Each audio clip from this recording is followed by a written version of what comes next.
Yung sporty, pinalitan namin ng domino Honeywell switch. Domino switch sa kanyang handle switch. So, ayan.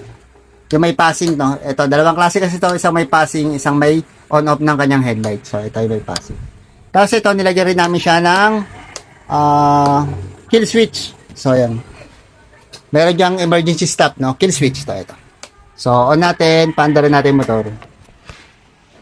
Tapos, quick throttle din. No? Pinalitan din namin yung kanyang throttle dito. Ayan.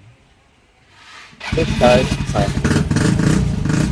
So, in case na magkaroon ng problema, mag-wild, meron kang kill switch. So, pwede mo siyang patayin dito. So, ayan.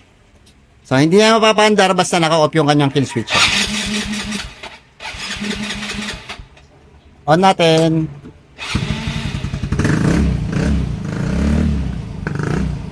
So, may sporty yan mga ka-workshop.